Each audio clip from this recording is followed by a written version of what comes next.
Okay, picture this for a second. You wake up, maybe reach for your phone, and boom, just this stream of negative headlines, conflicts, disasters, Yeah, politics. it's a lot first thing in the morning. Right. Then your day, it's just hours staring at screens, maybe for work, then more screens for relaxing or trying to relax. Mm-hmm. And suddenly it's past midnight, you're struggling to sleep properly, and maybe weeks go by, no real exercise, and you kind of find yourself pulling back from people a bit. It sounds familiar for many, I think. It does. It just sounds like, well, modern life, doesn't it? Seems harmless enough, maybe. You think so? But that's what we're diving into today. The kind of surprising, unsettling truth is that these very normal routines, they might actually be silently damaging your brain. Yeah. And not just, your mood or feeling tired. We're talking about the actual structure, memory, focus, even your long-term risk for things like dementia. It's serious stuff. Scientists are increasingly warning about this. Some are saying these normal habits could be as harmful to your brain, really, as smoking is to your lungs. That's quite a statement. Wow. Okay. So our mission today in this deep dive is to unpack 5 of these silent brain killers, habits you might be doing every day. We want to look at the science, help you understand what's really going on. And what you can potentially do about it. Exactly. Okay, let's unpack this. Let's start with something that, often kicks off the day, checking the news. The news feed. Yeah.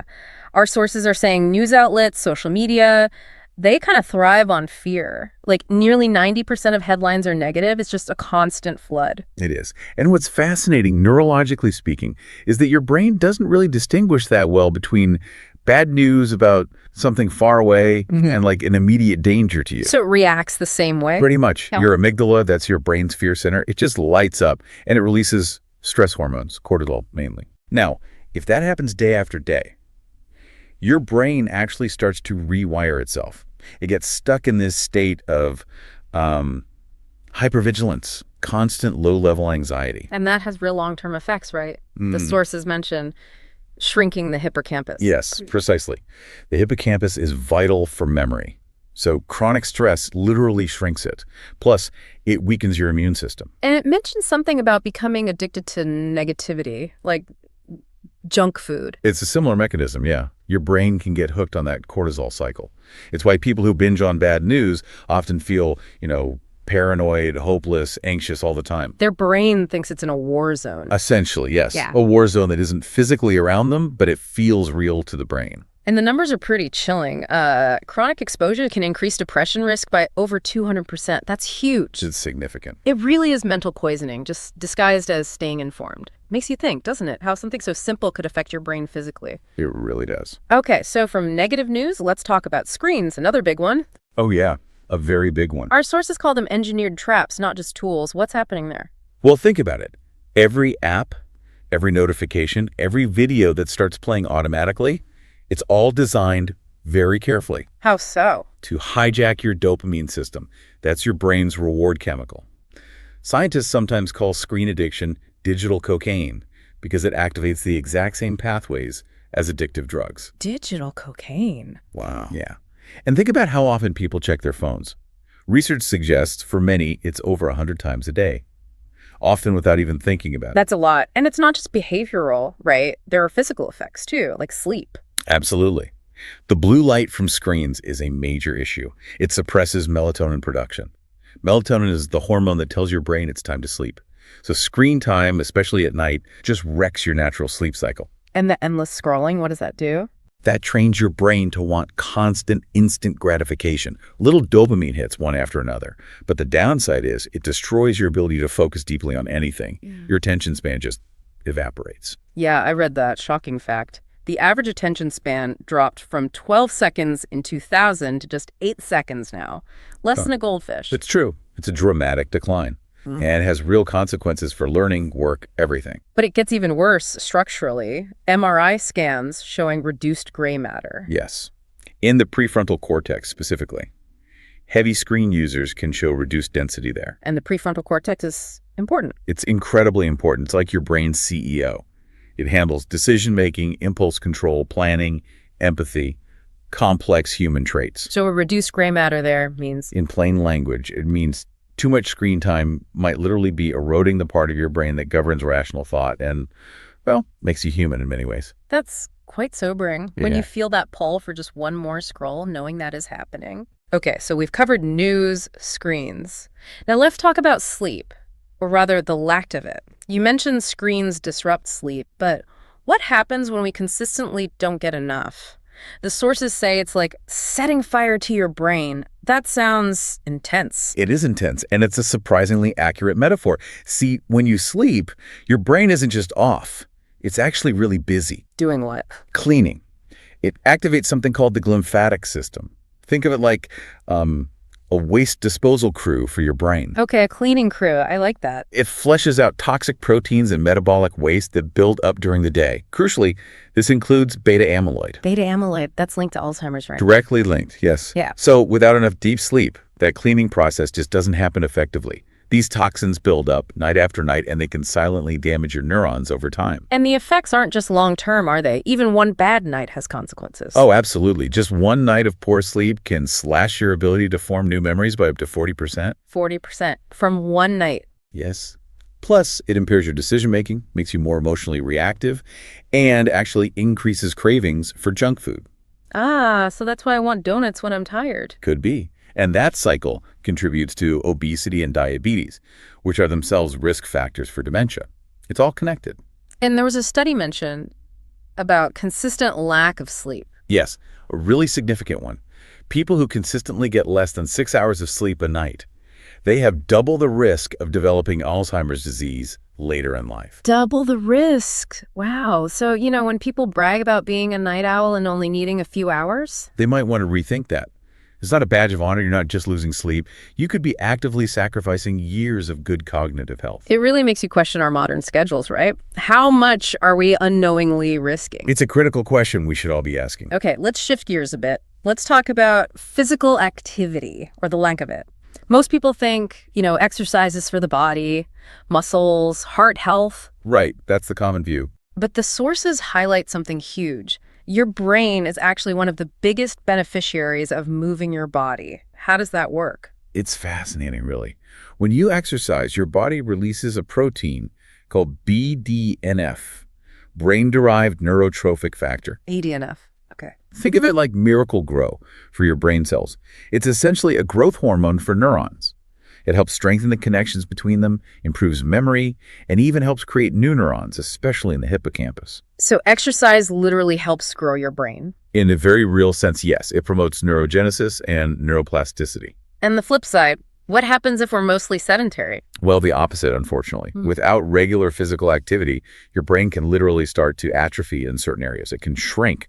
Blood flow to the brain decreases too. And that leads to Higher risk of depression, anxiety, general cognitive decline, memory problems. The list is pretty long. Here's a stat that really jumped out at me. Sitting for 8 or more hours a day increases dementia risk by nearly 50%.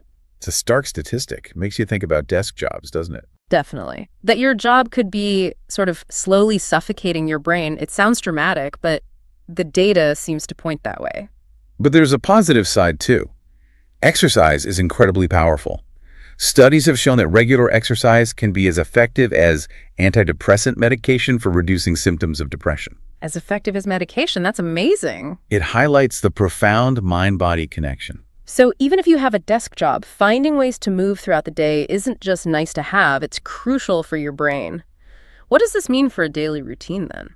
It means integrating movement is non-negotiable for cognitive health. Okay, 5th habit. This one feels fundamental. Social connection. Humans are social creatures, right? Absolutely. Yeah. We are fundamentally wired for connection. And the sources are really clear. Loneliness isn't just sad, it's actually dangerous. Deadly, even. That's not an exaggeration. From a brain perspective, social isolation triggers the same regions that light up when you experience physical pain. Really. Loneliness feels like physical pain to the brain. Yes. And chronic loneliness leads to sustained high levels of cortisol, that stress hormone we talked about earlier. This weakens your immune system and actually accelerates brain aging. Wow. And there was another shocking statistic here. Loneliness increases the risk of premature death by 30%. That's correct, which, as the source material points out, puts it on par with smoking about 15 cigarettes a day in terms of health risk. That's incredible, smoking 15 cigarettes a day just from being lonely. It underscores how vital social bonds are for our overall physiology.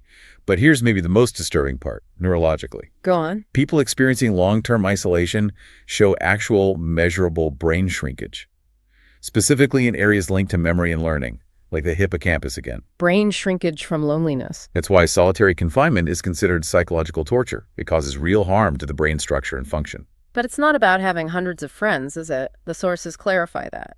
Not at all. It's about quality, not quantity. Research suggests even just 2 or 3 deep, meaningful connections people you can rely on, confide in, that can be enough to provide significant protection for your brain. So it's about depth, not breadth.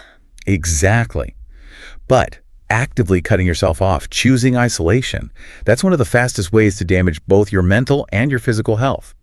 Really makes you think about how digital interactions might be affecting our need for depth connection, doesn't it? A crucial point in today's world. So let's pull this all together. What's really hitting me is that most people in modern life probably aren't doing just one of these things. That's the key insight, isn't it? Yeah. It's often all 5, daily. You wake up, you scroll the negative news, you spend 8, maybe 10 hours on screens work, then entertainment, you go to bed late, wake up tired. Check. You skip the gym because you're too busy, and maybe you retreat socially, replacing deeper connections with, I don't know, scrolling through social media feeds. It paints a picture, doesn't it? This isn't just coincidence. It's like a perfect storm, a recipe for, well, for brain decay. Brain decay. Strong words. But accurate, I think. When you see rates of dementia, depression, anxiety, burnout just skyrocketing in society, it's not an accident. It seems to be a direct result of these combined silent killers. Okay, that sounds pretty bleak, but there's hope, right? The brain can recover. Absolutely. That's the crucial message here. Your brain has amazing plasticity.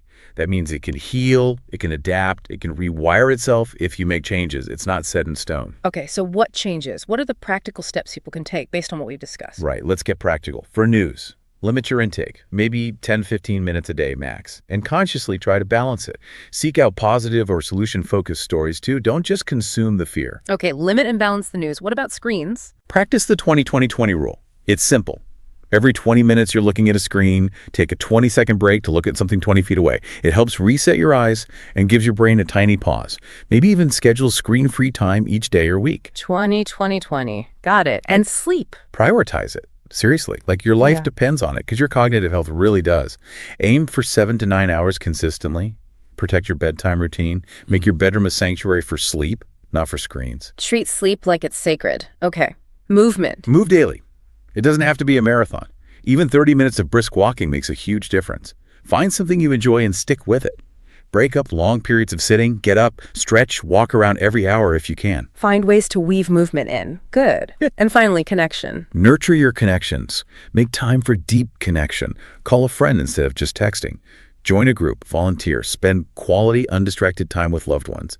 Focus on those 2-3 deep bonds. Quality connection. Okay, so these aren't just about avoiding bad habits, but actively doing things that nourish the brain. Exactly. It's about actively cultivating brain health. When you think about it, your brain is just everything. It's the command center for your entire life, isn't it? Every thought, memory, feeling, dream. It all comes from this incredible 3-pound organ. It truly is miraculous. And yet so many of us, without even realizing it, are maybe slowly undermining its health every single day with these habits. That's the shocking reality, isn't it? Brain damage isn't always from some big accident or disease. Sometimes it creeps up on you through the small choices you make consistently, day after day. So I guess the final question for everyone listening is, are you going to keep feeding these silent killers? Or are you going to start fighting back, consciously protecting and nurturing the most powerful, most important organ you'll ever own?